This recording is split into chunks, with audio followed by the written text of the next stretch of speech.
Bonjour et bienvenue dans ce nouvel épisode d'Infusion biblique, le podcast de la chaîne Ma foi, un chemin vers toi. Je t'invite à t'abonner pour ne rien rater des nouveaux podcasts à venir et une surprise t'attend également sur mes réseaux pour l'Avent. Aujourd'hui, nous méditons l'évangile du dimanche 16 novembre, tiré de l'évangile selon saint Luc au chapitre 21, versets 5 à 19. C'est un texte fort et difficile. Jésus y parle de guerre, de persécution et de la destruction du temple de Jérusalem. Et pourtant, au cœur de ces paroles se trouve un appel profond à la confiance de la vie, confiance dans l'éternité. Je t'invite maintenant à lire avec moi la prière qui s'affiche à l'écran pour confier notre méditation au Christ. Au nom du Père, du Fils, du Saint-Esprit. Amen. Seigneur, ouvre mon cœur à ta parole. Donne-moi la lumière pour comprendre ce que tu veux me dire aujourd'hui. Que cette écoute soit pour moi un moment de paix, un moment de vérité et de confiance. Amen. Nous allons maintenant passer à la lecture de l'Évangile de Luc au chapitre 21, versets 5 à 19.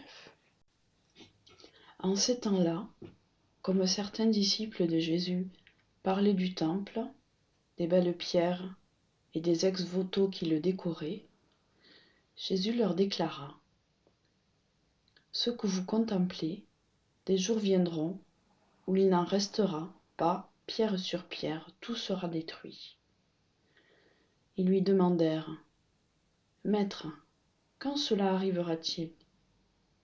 Et quel sera le signe que cela est sur le point d'arriver ? » Jésus répondit : « Prenez garde de ne pas vous laisser égarer, car beaucoup viendront sous mon nom et diront : c'est moi, ou encore le moment est tout proche. Ne marchez pas derrière eux. Quand vous entendrez parler des guerres et des désordres, ne soyez pas terrifiés. Il faut que cela arrive d'abord. Mais ce ne sera pas aussitôt la fin. » Alors Jésus ajouta : « On se dressera nation contre nation, royaume contre royaume. Et il y aura de grands tremblements de terre, et, en divers lieux, des famines et des épidémies, des phénomènes effrayants surviendront, et de grands signes venus du ciel. Mais avant tout cela, on portera la main sur vous, et l'on vous persécutera. On vous livrera aux synagogues et aux prisons, et on vous fera comparaître devant des rois et des gouverneurs à cause de mon nom. Cela vous amènera à rendre témoignage. Mettez-vous donc dans l'esprit que vous n'avez pas à vous préoccuper de votre défense. C'est moi qui vous donnerai un langage et une sagesse à laquelle tous vos adversaires ne pourront ni résister, ni s'opposer. Vous serez livrés, même par vos parents, vos frères, votre famille et vos amis. Et ils feront mettre à mort certains d'entre vous. Vous serez détestés de tous, à cause de mon nom, mais pas un cheveu de votre tête ne sera perdu. C'est par votre persévérance que vous garderez votre vie. Acclamons la parole de Dieu. Maintenant que nous avons entendu l'évangile de ce dimanche, que peut-on en dire ? Pendant que j'ai préparé ce podcast, beaucoup de choses m'ont interpellée. Ce texte parle de destruction, de souffrance, et pourtant Jésus dit : « Ne soyez pas terrifiés. » J'ai d'abord cherché à comprendre ce qu'il voulait dire. En lisant des commentaires, j'ai découvert un mot, éschatologique. Pardon si je le prononce mal. C'est un mot compliqué qui veut dire ce qui concerne les choses de la fin du temps. Pas une fin au sens catastrophique, mais plutôt l'accomplissement, le moment où Dieu vient achever l'histoire, où tout ce qui est provisoire disparaît, pour laisser place à ceux qui ne passent pas. Jésus ne veut donc pas faire peur, il veut nous ramener à l'essentiel, ne pas bâtir notre vie sur ce qui peut s'écrouler.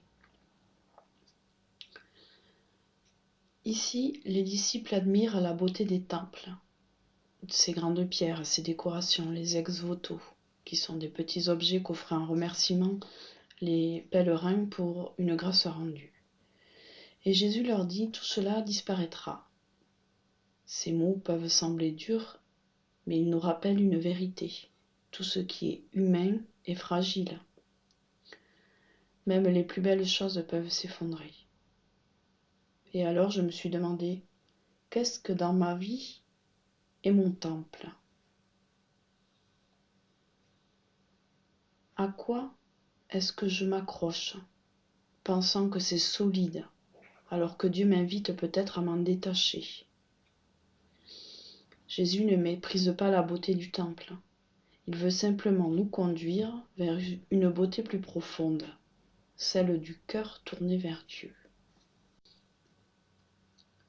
Puis viennent ces images, les guerres, les tremblements de terre, les persécutions. C'est vrai, on pourrait penser que tout cela annonce la fin. Mais Jésus nous dit, ne soyez pas terrifiés. Comme une parole de paix au milieu du tumulte, ce monde peut être bouleversé, mais Dieu n'est pas absent. Il est là, au cœur même de ce qui se défait. Et il ajoute, ce sera pour vous l'occasion de rendre témoignage. En d'autres mots, c'est quand tout vacille que la foi devient lumière. Et puis il y a cette phrase, une des plus belles de tout l'évangile à mon sens.